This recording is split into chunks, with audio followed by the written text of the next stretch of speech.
then every step forward will always be a step closer to home. So step on up to the place. Need to face what can spread on into the light of us. Step on up to the place. 'Cause this ain't a game. It's time to make history, yeah. Released in 2016 in Japanese and 2017 in the West, Persona 5 took the world by storm, being one of the most liked Persona game in history, beating its predecessor, Persona 4, and breaking somewhat records, being one of the most top-selling Persona games, and really bringing Persona back into the big limelight again, after a very quiet time between the mainline series. Now, we have Persona 5 Royal, which released it in 2019 and 2020, being an enhanced version of Persona 5 with brand new quality life changes, new characters, a brand new epilogue, as well as new personas. This is my review of Persona 5 for the PlayStation 4. And also now, coming out on the 21st, the Switch, Xbox, PC, and PS5. Now, this review is going to be similar to like a few of my reviews I've done before. Now, the biggest reason why you see how this review is very long is that I'm going to be splitting the review into 3 parts. Or 4, actually. I'm going to talk about the story, I'm going to talk about the gameplay, and I'll talk about the music. So let's start with the story. And it's pretty self-explanatory if you've ever played a Persona game. And for your new experience, I'll kind of explain the story a bit. During the Fantasies of Heart's main big heist, their leader Joker gets captured after it's revealed that he's been sold out by one of his teammates. Interrogated by Sai Nijima, one of his companions' sister, Ren Amamiya, the leader of the Phantom Thieves, explains his past up to this point. As we learn, he was charged with assault, given a criminal record, and now has to spend a year in Tokyo going to Shuji Academy. On his first day, he and another student ends up in a mysterious world where strange creatures, a Kamoshida dressed out wearing a robe and a speedo, and obtained a power known as Persona. After the attempted suicide of one of their friends, the group now with these powers must change the heart of Kamoshida to make him reveal his crimes when he's done.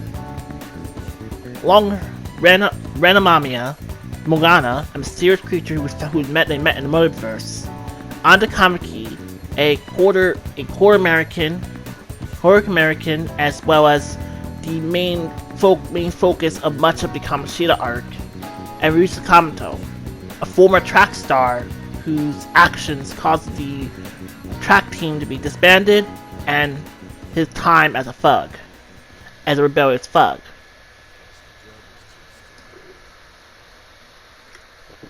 With Morgana's aid, they learned how to become Phantom Thieves and able to fight in the metaverse. Together, they must, now with the powers they have, they must now fight many powerful enemies and change the hearts of corrupt society. Along the way, meeting those who also share the same beliefs.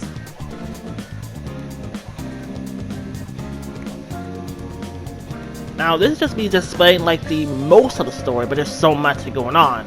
You also had the return of Igor, who's been a recurring face in Persona since Persona 1.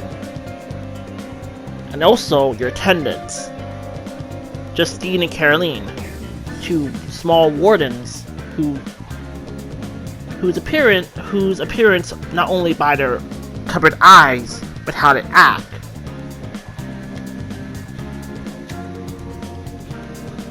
Ren's mission obviously is to guide the Phantom Thieves through mentals, as well as change the hearts of criminals. Also, in the original game, it was straightforward to a lot of the main story, but you have brand new characters introduced as well. The first is Kasumi Yoshizawa, a first-year gymnast who Ren met on his first few days in Shibuya, as well as Shujin. Next is Dr. Maraki, a counselor who came to Shujin Academy after the Kamoshida case, and serves as a way for students to have someone to talk to and how they feel since the events of Shujin's whole situation with Kamoshida. Another character introduced is also a mysterious, also denizen of the metaverse named Jose, a young boy who drives a little car and is collecting flowers in mementos. Also, there's also other people. There are people who see the Phantom Thieves as just as good. There are others who don't see them as good. First is Sai Nijima, Makoto Nijima's sister, who is on the case of not only the academic science, but also the Phantom Thief case. Next is Goro Akechi, a third year and the second generation of the Detective Prince moniker that was once named by Naruto Shirogane from Persona 4.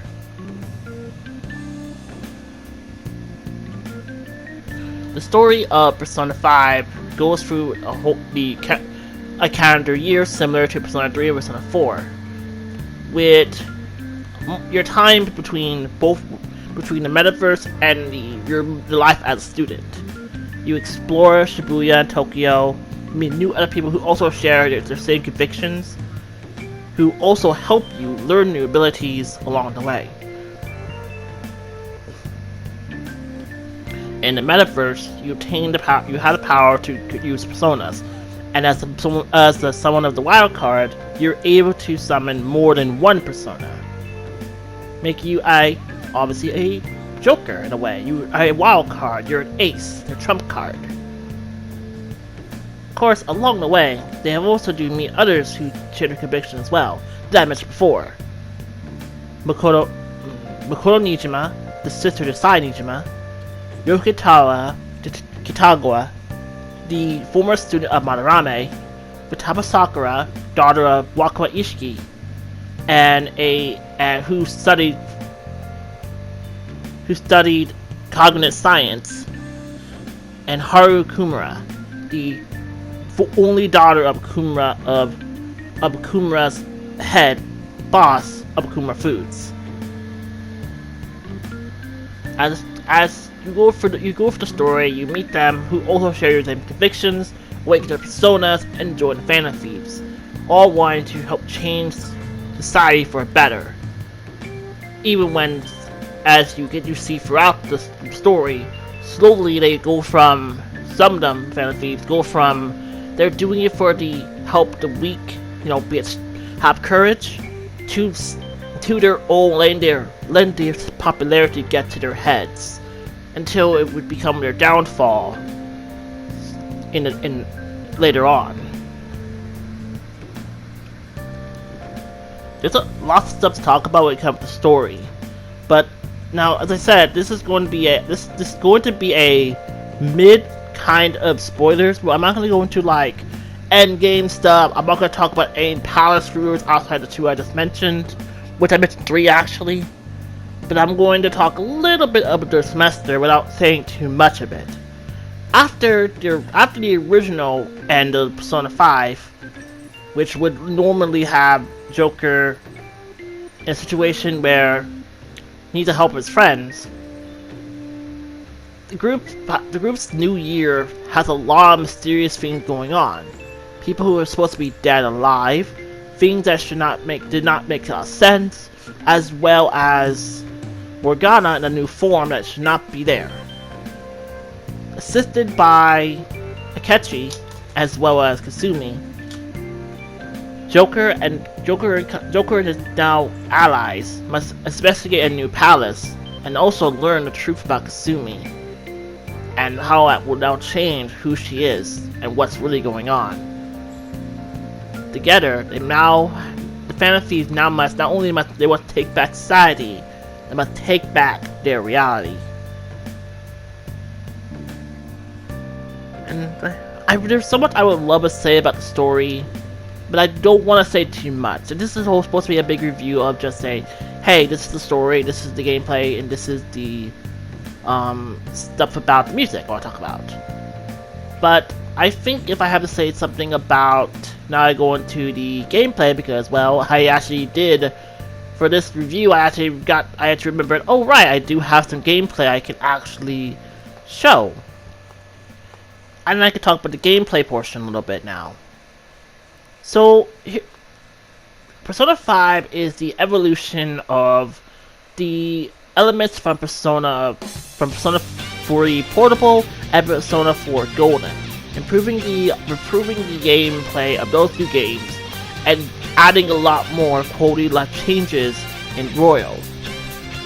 So, in Persona 3, you have charters, which were more generated floors, 255 of them, as well serving as your means to fight shadows and level up, outside of your goals of fighting 12 shadows. In Persona 4, you have the dungeons related to the kidnapped victims, and each dungeon represents something about each of the characters. Persona 5 dungeons takes the elements of Persona 4 and ramps them up to a 11, making each dungeon related to a palace ruler feel big in comparison. Each area feeling more like its own, having so much identity and flair. No palace looks the same, no palace looks out of the ordinary, and keep each of the themes to relate to the character. For example, Kamoshida, the start of the whole story, his dungeon is based on a castle. He has the dungeon where he punishes his slaves. You have this very godly castle which has his face everywhere. You have a bank, you have a museum, you have a tomb, which you're seeing right now, you have a spaceship, you have a casino, and it's just me giving vague about these palace rulers, not telling you their names, which, again, I'm only just saying a few of the names, but I'm not telling you anything about, like, the palaces, or what their names, or what they're about, but giving you an idea of what they are. And that's what I like about this game, is how much it improves the dungeons of Persona 3 and 4. Like, I don't mind Tartarus, because I think a lot of people disliked it because of the tire system and all that, and I think that a lot of people need to, if you're first time playing that game, you gotta manage your time, going there, and you won't have many issues.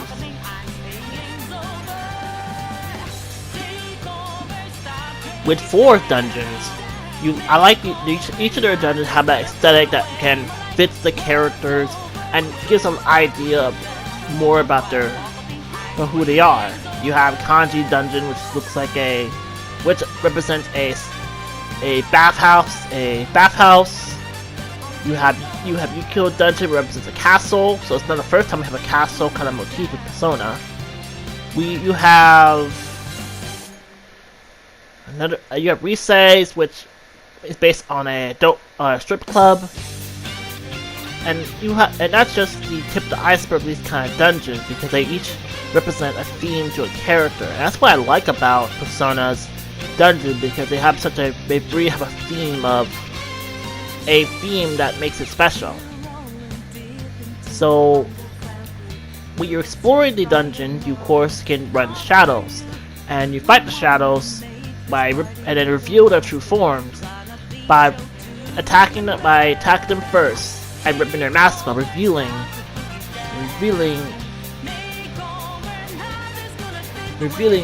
not just the generic shadows you see in the field, but they reveal themselves to be other forms, like familiar demons you know before in Persona. In Persona 3 and 4, you used to fight the Arcana shadows. These are shadows are based on something about the Arcanas, and they're pretty different compared to the fighting the shadows like you do, fighting the demons like you do here. You fight in group of 3 or group of 4, and you have different tactics how to fight. You have your gun, which can do some damage. And back in the original game, the guns were kind of useless, but they get such a big buff in this game, so they become not as useless. And well, we just finished gameplay, but I do have a lot to talk about when it comes to gameplay, so let's continue.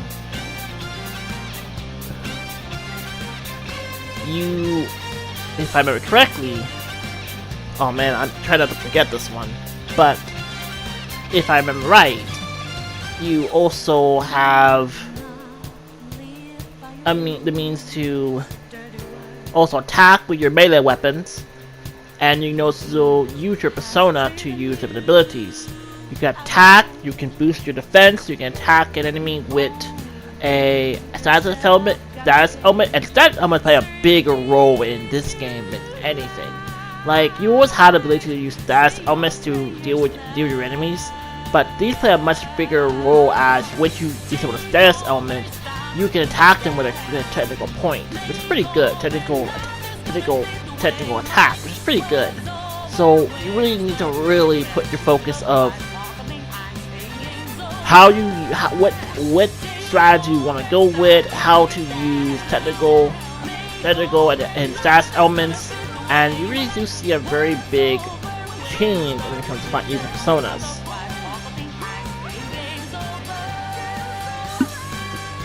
When you knock down a persona, you can also negotiate with them. Either get them to join your side, get an item, or get them money. Once you negotiate a persona correctly, you can able to take their mask with you. But if you don't want to negotiate with them, you attack them with all out attack, with each of the 9 persona users getting their own splash art at the end. Also, introduced in this game are the showtimes, special attacks that correlate to the characters. Everyone has at least two each. And Joker has 2 each with both Kasumi and Akechi.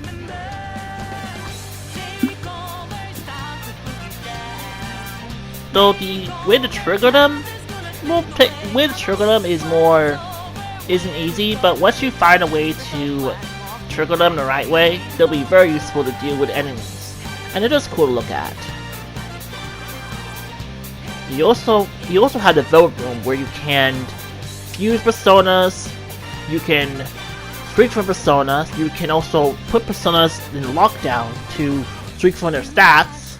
You can use network fusion. And you can also weaponize your personas to. You can also turn your personas into weapons and items and accessories, which is very useful in getting the stronger weapons of the game. You also can streak from your all-out attack bonuses. You also streak your attack in your baton passes, and also your tentacles with going to Kichijoji, a new area in Persona 5, where you can play darts or you can play billiards. And these will help you strengthen your tentacle as well as your baton pass. There's so much more to talk about when it comes to just gameplay that I haven't really covered, but there's so much you can discover on your own. So, music. there's something to say about the Persona music that is never underestimated. It's just how much it fits the feel of this game, and the songs like Last Surprise, Take Over, the new theme, some of the new songs. Like, there's so much a lot of great songs that are memorable, and I think what always helps is how they really have a special feel in these games. And I would say that I love listening to the Persona 5 music so much that I always make sure I always have the Persona music playing on Spotify. Persona 5 Royal also adds about, I think, 10 to 15 new songs, including a brand new ending song. A brand new ending song for the new ending. And I think a lot of the new tracks are pretty good, especially the track to the new palace, the Kichijoji area, some of the new music that plays, and new cutscenes, as well as just a lot of just more new tracks, and having such another like a second life will change is very awesome. So I guess what else to talk about when it comes to this game before I talk about something else. Persona 5 was my third Persona game I ever played, and I beat this game in a month. And my first playthrough of this game, I did not get all the confidants, I did not get all the requests finished. I missed a lot my first playthrough. My second playthrough for Royal, I got everything. Mostly. I did most of the missions, I got all the confidants. It was so much fun. When I got Royal was one of my first like 2020 games I got to play.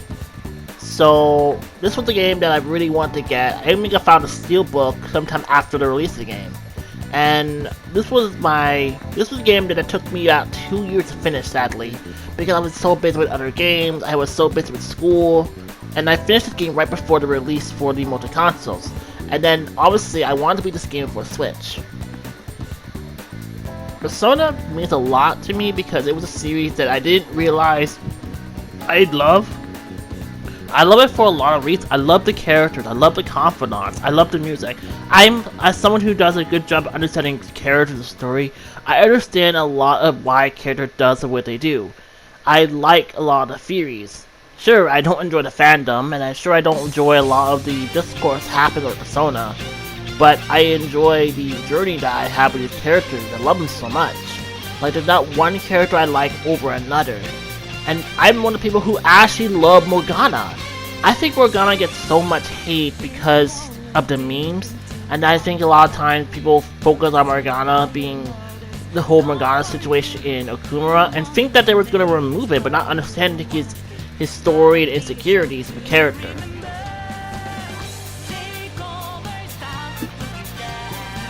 So with that out of the way, I kind of have to talk about the whole situation of the streaming rules that are been implemented for Persona 5 Royal. If you think I'm going to be one of those people who are going to be mad at Atlas about this, no!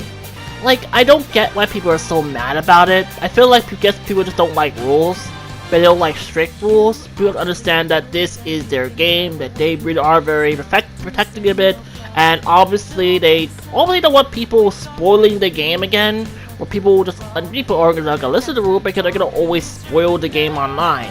People do that with music. That's why I had to be very careful when I did not use any songs that are spoiling the third semester.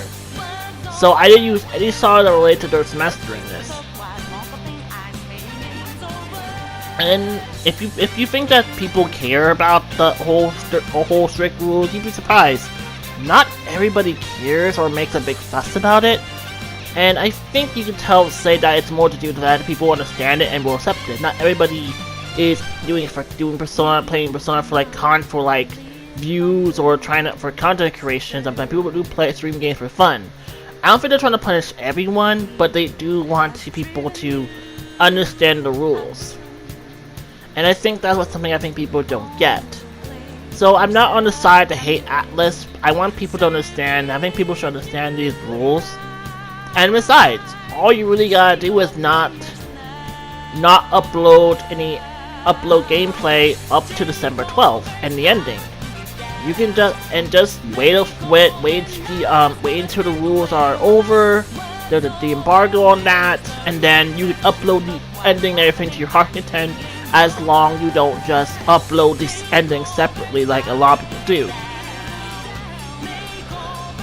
And I think a lot of people been mad about this stuff really kind of don't understand. They want to talk about content about companies being anti-consumer and stuff, but they don't understand business and they don't understand gaming, and they don't realize that, you know, this is their games, and they do have still the control of it. They can still let you play this game, they can still let you upload videos, but they just want you to abide by the rules, which is something that is a give and take. We can't just you know, think that we can do something and not get any reprimands into it. We can't just feeling that just because the game is a decade old or not, we shouldn't abide to not spoil the game. People don't want spoilers, and people also do not want people thinking that they can just get away with spoiling the game. Even here, the only clips I really use are things you've probably seen in trailers.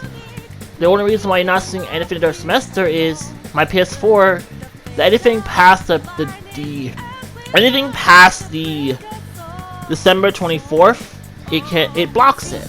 So I had to use, of course, my PS5. I had to use my OBS to do recording, and that's fine. I really want to use my OBS more, and I think it's understandable. I think people just don't understand and just want to get mad, and I think people just want to complain. But that's really my stance on this.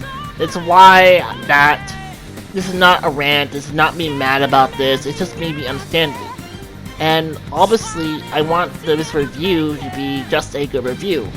And obviously, I could have made more flat, I could have made more better, could show gameplay, but I am mostly just having what I got right now, and a lot it would have to involve me going back for the game again to get clips, but just clips of a game that's already made out. That I could just easily use clips and just talk about the game. So, I guess my final thoughts is Persona 5 is one of my favorite games. It's a flawed game because of story, characters, gameplay, how it looks, and I think a lot of it times there's silly controversies, like the situation would happen with a certain two characters that had to get out of the whole situation. But regardless, I want more people to play Persona. I want people to get into Persona. I want people to enjoy Persona. If you don't like playing with high schoolers, you don't like quote-unquote anime stuff, that's fine. But try to enjoy this game in a series and see what's great about it. Don't just focus about the memes. Don't focus about what you hear online. Don't listen to the situation of people basically having this vendetta to Atlas. Enjoy Persona, enjoy these games. As great Persona 1 and 2 are, this is not Persona 1 and 2 spotlight. This is Persona 3, 4, and 5 spotlight. And this is why these games are coming on multi-platform. So from me, Roxas, I hope you enjoyed my review, and I might be doing my second playthrough soon, maybe next year. I don't know, I'm gonna be pretty busy next week. So I'll see you next time. Take care and goodbye!